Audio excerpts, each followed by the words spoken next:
All right. So it's 2 minutes early, but I have a tendency to speak and not stop, so we better get started here. So I am so tired of doing introductory talks to Poke. So I have decided that this is the last one I'm going to do. So, but let's see. Is anyone here familiar with this program somehow? Yes? Okay. So yeah, we need to do an introductory talk. So GNU Poke is an extensible editor for structured binary data. So it is a program that you can actually expand. We will see how. And you can expand it actually quite to a very high degree. And we will see that it's a program that is used to poke or to, to mess, to edit data which is encoded, like in binary. We will see what is this thing about binary. Everything is binary at the end of the day, right? So first, I'm going to do a very small introduction, an abstract one, right? I mean, why would you use such a program? Then we will see how we are actually integrating Poke in other programs via a shared object, a library. Then I will basically talk a little bit about the project itself, the current status. We just made a major release that we are very happy about it. And we are very busy because the project is getting a lot of, we have a lot of things to do. It's getting very fun, actually. And then finally an invitation to you to actually join us in hacking this program. So let's start with a very small introduction. I mean, when it comes to edit binary data, well, what do you use? You use a binary editor, right? If you go around and then you look around, in internet about binary editors, you have, the simplest kind, what I call like simple binary editors, which is, your garden variety, programs which show you a byte dump, and then a lot of them also show you the ASCII representation of the same bytes. What you see in the screen. How many of those programs are around? Quite a lot of them. And they are nice. I mean, they are nice, they are useful, they are small, they are very easy to use. There is nothing mysterious about them. They are interactive, usually. The ones that allow you to actually change the value of those bytes in the files. You just go to the byte you want to change. You put in, the new value for the bytes. Ta-da. If you want to change, based on some string, you go to the ASCII column there. You go to the position you want to edit. You change it. Bah. The file gets updated. Very nice. They are interactive. They support immediate editing. Like you go, you change here, and it immediately gets reflected in the file that you are editing, for example. What do they let you edit? In terms of what? Well, it depends. But on those simple binary editors, they let you operate in terms of bytes, in terms of strings, like we just mentioned. And sometimes, this is not often, but sometimes in terms of bits as well. Some of those basic binary editors, they support, down to the bit level too. And that's it. That's the thing, right? You can edit in terms of those entities, of those concepts, bytes, bits, strings sometimes numbers. Then the editor is not so simple anymore, but it's always, like a fixed list of abstractions that you can edit, you manipulate your data using those abstractions, right? Then they give you, byte dumps, the ASCII views, and they have fixed capabilities depending on how nice the particular editor is. Some of them allow you to search for patterns, some others, to search and replace, to make byte diffs, right? That kind of things. They measure entropy, to search for frame buffers, that kind of things, right? Simple binary editors. They are useful. But then sometimes you have to edit, or you want to edit your data in terms not just of bytes or bits, but in terms of more abstract entities, like MP3 headers, or ELF relocations, or lists of numbers, or whatever. And then for that, you have traditionally specialized binary editors, which are editors, like the two that you can see here, that know about some particular format. Like some of them, the one at the left knows about the ELF format, So you can see a tree view, which is quite nice, with the different sections in the ELF. And the one at the right, which is small, but it's nice, is a very small MP3 editor to edit MP3 files. Actually, the metadata associated with the MP3, like the title of the song, the name of the singer or whatever, right? Those specialized binary editors, they are nice too, they are useful, but they are not extensible usually. I mean, you cannot go and say, oh, well, in the ELF program here, I want to, that ELF sections can contain arbitrary data, right? So you say, well, I want to use the same editor to edit the contents of one of the ELF sections. Nah, usually they don't let you do that. So they are not extensible. They are not quite good at dealing with incorrect data. So if you get a corrupted ELF file or some MP3 file that has problems in it, those editors probably they are going to refuse to actually open those files. And if they do, they are probably going to show you garbage, right? So they are not good at that. And it's the typical situation. Exactly what you need is what they don't implement, right? It's always like that. So those are the specialized binary editors. And then we have KTIstruct and friends, which is they implement this paradigm of, as we got a nice presentation before, the first you decode the data, like with one of the parsers of KTIstruct, for example. Then you do your computation with that data, and then maybe you use an encoder, right, to write back the modified data. This is what I call decode, compute, and code.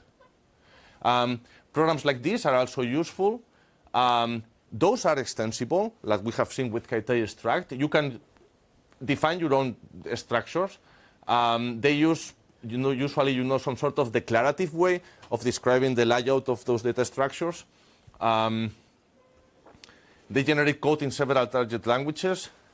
I don't know why KTIstruct does not generate C. I mean, to me, I'm so puzzled about that, but okay. Usually, those are non-interactive. They are not interactive. Like you generate a parser that generates, that parser in some programming language that then you incorporate in your program and then you run, right? Usually, they are not that good to dealing with incorrect data either, right? Because the parser that they generate expects correct data. And they are either bit-oriented, which is not common. I don't know if KTIstruct can deal at the bit level. Good. Also not aligned stuff. Yeah. And or byte-oriented. And often there are no encoders. I know that the KTIstruct now they are starting to add support for actually writing data back to the file. This is nice too. And then you have the poke approach, which is circular, right? What we wanted with this was the following. We wanted the immediate aspect of the simple binary editors. Like, okay, I go to this byte and then I change it. Now, now change it immediately. But also we wanted the extensibility and the ability of working with higher abstractions like you have, with the parser generators, like KTIstruct, for example. We wanted everything together. And that is what poke is, in few words. Basically, you describe your data structures, like in a struct type, for example, and you can immediately poke at it. You can immediately update it, edit it, write to it. And if you are not satisfied with that, you can, on the fly, using the same program in the prompt, you can redefine your data structure, right, and do it again. This is good for also discovering, the format of what you are editing, like in reverse engineering and whatnot. And when you are developing a new format, that kind of use cases. So it is interactive with the poke application. It allows immediate editing. It allows data integrity. You can define your own complex structure, quite complex ones. And then it supports a very powerful and to-the-point domain-specific language.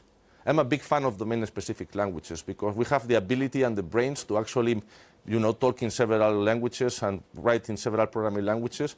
And it is so great when a tool actually gives you, the way of expressing things that are most suitable for the task at hand. the DSL is called poke as well, like the program, but with a big P to distinguish the programming language from the program itself. It is interactive, statically typed, in purpose. It is garbage collected. It has some very interesting features, this programming language, because it's designed to, to the point, to the task at hand. So, for example, it's not bit-oriented and it's not byte-oriented. It is unit-oriented. So in POC, when you start talking about offset sizes in memory and so on, you don't talk in bytes or in bits. You talk in terms of arbitrary units that you can define. Right? I'm sorry I cannot get in detail because this is, like a fast speech, but you have all the information, in the internet and so on. And also it works in bit addressable I/O spaces. It can work with incorrect data because you can do non-strict mapping, saying, okay, I want to disable the constraints, the data integrity constraints, so you can actually discover what you have in front of you and adapt your own definitions to it, and so on. You can define several versions of the same structure very easily to be more strict, less strict. And it is extensible. We will see that GNU-POC is not just a binary editor. It is a full infrastructure to write binary utilities as well, right? And then, similarly to what KTI is aspiring to do, for example, when it comes to document formats, you can use POC also to document formats and protocols in a functional way, because your same documentation, you can use it, to actually operate with the data. To do prototyping, to write binary utilities, to implement filters, and so on. And then to integrate in other programs, which is very cool. I will show you in 5 minutes one example with the debugger, with GDB. Now, POC operates in, it can operate on files, memory buffers, the memory of running processes. There is a collection of I/O devices, right, which are what you are editing. But what a POC program, or what you have access from the command line, is to a bit addressable I/O space. We call those I/O spaces, in which you can actually map or manipulate different kind of entities, which are integers, unsigned integers are strings, right, from the POC language.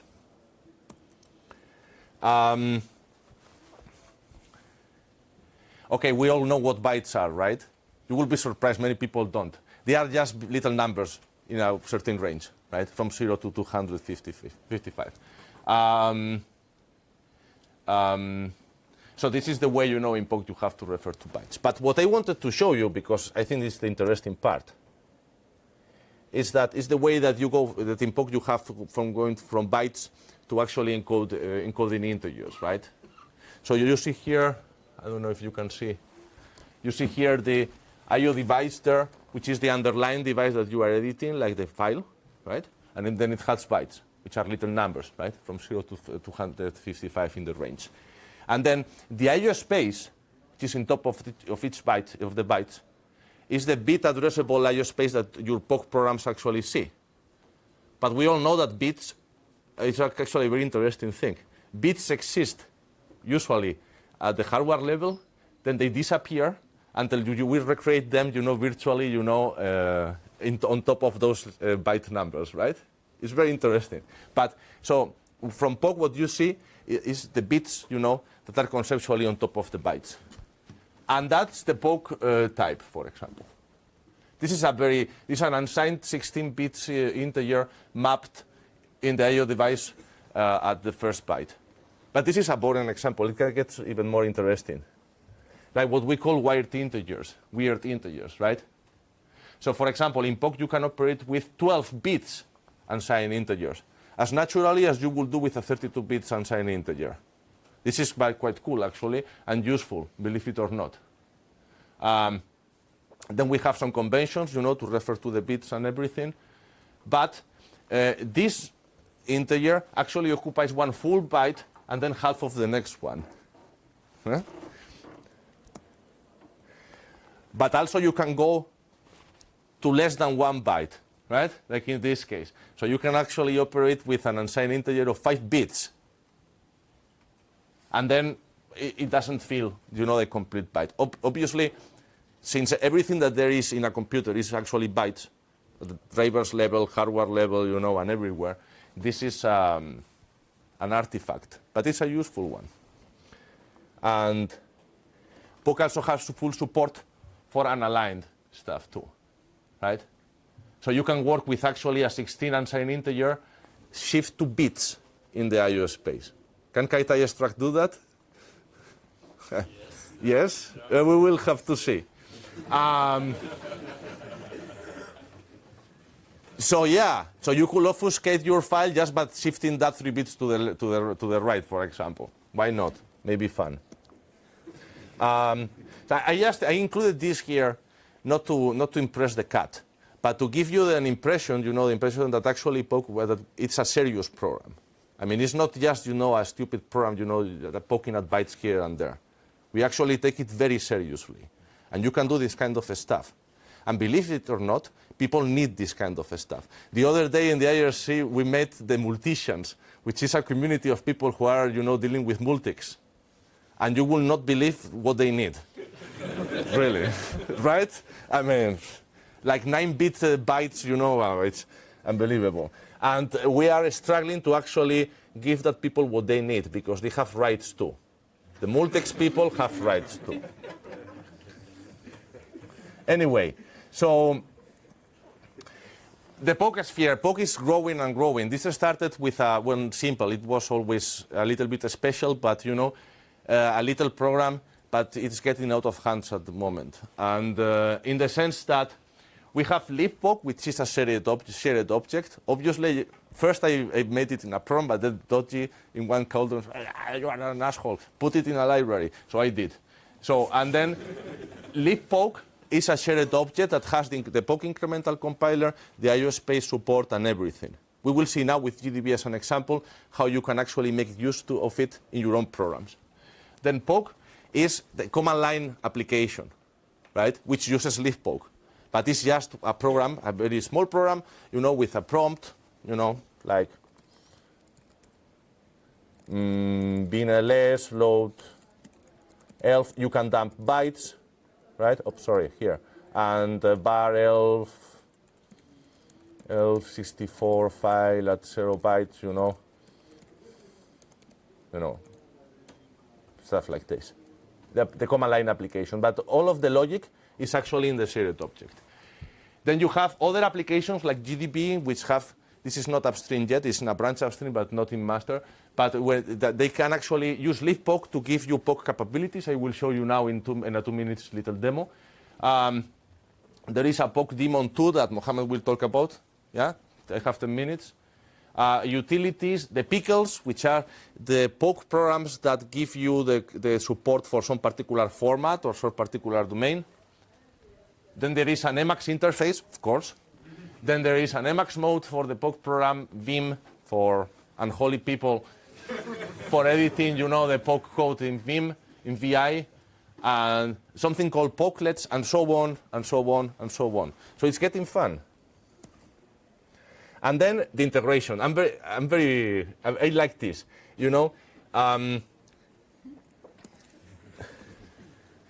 there is one problem when people write a program, they want it to do everything and very well, right? And that does not work. So, for example, in POC we have some support for editing the memory of running processes. We do. Well, I could show you, but I don't have time for that. Because we have an IOD, which is you can specify the process ID of a process, and then you can edit the running memory, of the memory of the running process. But POC is not a debugger. It's not. I mean, it doesn't. There is a dwarf pickle, but not to the same extent that a debugger. You cannot set breakpoints. You cannot. It cannot use ptrace to command a process. But GDB is a debugger. So GDB is good at debugging, at running processes, and so on. And POC is good at poking at data, right? So let's put them together. So then the combination is good at both. And this can be achieved by using libpoc. So I can show you very fast. So I have this C file. You see this C file? I have a C extract prob with an int tag. Oh, can you see it properly there? Or yes? Which one? Which one? No, I'm not going to risk this. Trust me. Okay. So there is this struct type, then there is this buffer, there is this db global variable here, and so on, right? And an int main. So then I compile that into an A-out, and then I do home. This is the poke capable GDB, A.out, break main, run. Now I am in main, right, here. And then I can use GDB to look at the database here, this DB global variable and so on. Now, this GDB is extended with poke. So you have a poke command where you can execute any poke code like this, like 2 + 2 = 4. Brilliant. But here you can do anything that you can do with poke. So for example, you could say, and poke, in this case, it has access to the memory of the inferior that you are debugging with GDB. So even if it's multi-process or multi-thread, you switch in GDB, and then poke has access to the memory of the inferior, right? So, what kind of things you can do? Well, anything. I mean, what is the address in GDB of this global variable here? Sorry. That is the address, right? So with poke, you could access to that address. But you have a command which is poke at types, right? Which is, you are telling GDB to make poke aware of all the types known to GDB at this point in time, right? So the type char, the C char type int, the struct prop that we saw before. And then this translated into poke type definitions for the equivalent GDB types. This means that you can go from BTF, from CTF, from DOR, from any debugging format that GDB understands to poke types while you are using GDB in this way. Now, poke now has access to that to the memory of the inferior. So we could do, for example, this, and those are poke expressions, right? Struct prop at where, and you can use something we call alien tokens, which is the address of the GDB symbol DB, which is the variable, right? And this is the poke struct. This is not a GDB value. This is a poke struct, which is poking at inferior memory. And you, of course, can write. You can do whatever you want. You can load pickles. Why is this useful for? Well, imagine you are debugging a program that is some sort of router for TCP. So the program itself, you have TCP packets in some buffers in the program, but the program itself doesn't need to understand the payload of what it is transporting. But imagine that you want to take a look at what is going on there, right? So then you don't have the DORF definitions of the structures that are in the buffer, in the payload. But with poke, you just load your pickle or you just write your own, and you can poke at it from GDB in the buffer of the running process, for example, right? So this is one example of application. This is 400 lines of C, the integration, using libpoke. It's very nice, and it's easy. Another example, which is work in progress, and I can't wait to get this finished, is basically to add to the assembler a .poke directive. Because those .word, .byte, and so on directives in the assembler, they are not portable. And this is a pain in the ass, because when you have to actually, for example, test DORF or test, that kind of things, then they are not portable. I know it's amazing, but they are not portable. So see, for example, that. This is a real example of something I found. I will not tell where. Of some people who are actually embedding some sort of executables inside other sections of some of the stuff. This is Sony Computer. This is video games.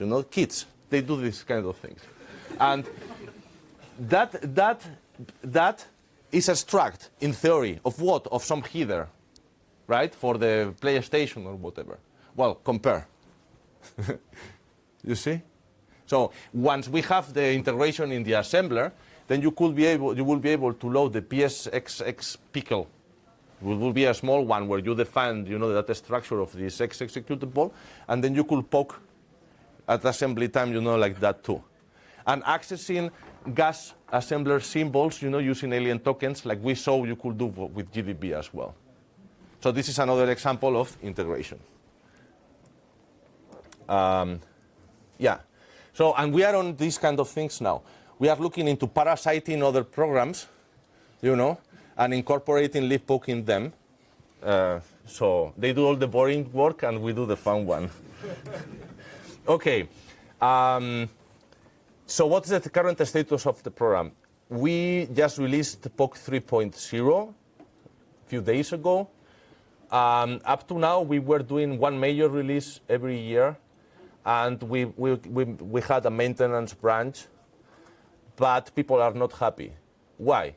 Because it was too long, and the difference between poke 3 and poke 2 and poke 3, it was too big, it was too much. And actually, we released the poke 2.0, for example, and in 2 weeks we have forgotten about it already, because we are so happy, and so excited with the main branch. So now we are committing to release 2 big major releases every year. Let's see if we can actually do that. The development, we are old GNU PSpots, right? So we don't use GitHub or anything like that. So we use a mailing list, and you send your patch to the mailing list in UNIT format, and so on, right? And, well, that is the website of the project. We have a Git repository, obviously. We have a mailing list, a development mailing list. We have a very nice billboards at Sourceware. Thank you very much to the Sourceware overseers. They are doing a great job maintaining the infrastructure of many GNU programs, including poke and also the toolchain, GCC and glibc and so on, for many years. And also we have a pipeline hosted at GitLab that Bruno Heibel maintains, and I have no idea how it works. It's not clear to me what even a pipeline is in that context, but it's green, so I guess it's good. We have a community website. It's called Pokology. And we try to get, like practical information there, like how can you write your pickles and so on. And also, I have a blog in my website where I sometimes, I publish like small articles, like also with practical stuff, right? So how can you do, for example, implementing sparse tables, using poke, right? Or accessing at them, stuff. We want to be friendly to, to users, right? And now, starting now, in poke we had in the poke source distribution, GNU hacks poke, we had a pickles directory with a lot of pickles, right? Like for P, for L, for DOR, for BTF, for this, for that. Some instructions set RISC-V, BPF. But this is getting crowded. And actually, and some pickles are big and complex enough to actually need their own releases, so you can have several versions that work with the same version of poke. So we are basically putting some of the pickles in separated packages, right? And that's the case of the ELF pickle and the DORF pickle. So, for example, the ELF pickles, now they are distributed like separately. They have not made the first release yet, but they are, in the Git repository. They have their own manual, and so on, and the DORF pickles as well. Those are the first ones. We want to get the PCOF support because it's a huge, fat monster, that one. We want to put it also in the notes in its own package, and also, with nice manuals. I have to show you this because it is such a pain to do it that you have to brag about it. So this is the poke manual, right? The GNU poke manual, and then when you install the pickles packages like poke-dorf and poke-elf, and here you have, like a nicely documented, all the pickles and everything, right? And the source distribution. Sorry? Use man pages, not the menu. Well. Oh well. We are generating man pages from the from the tech info.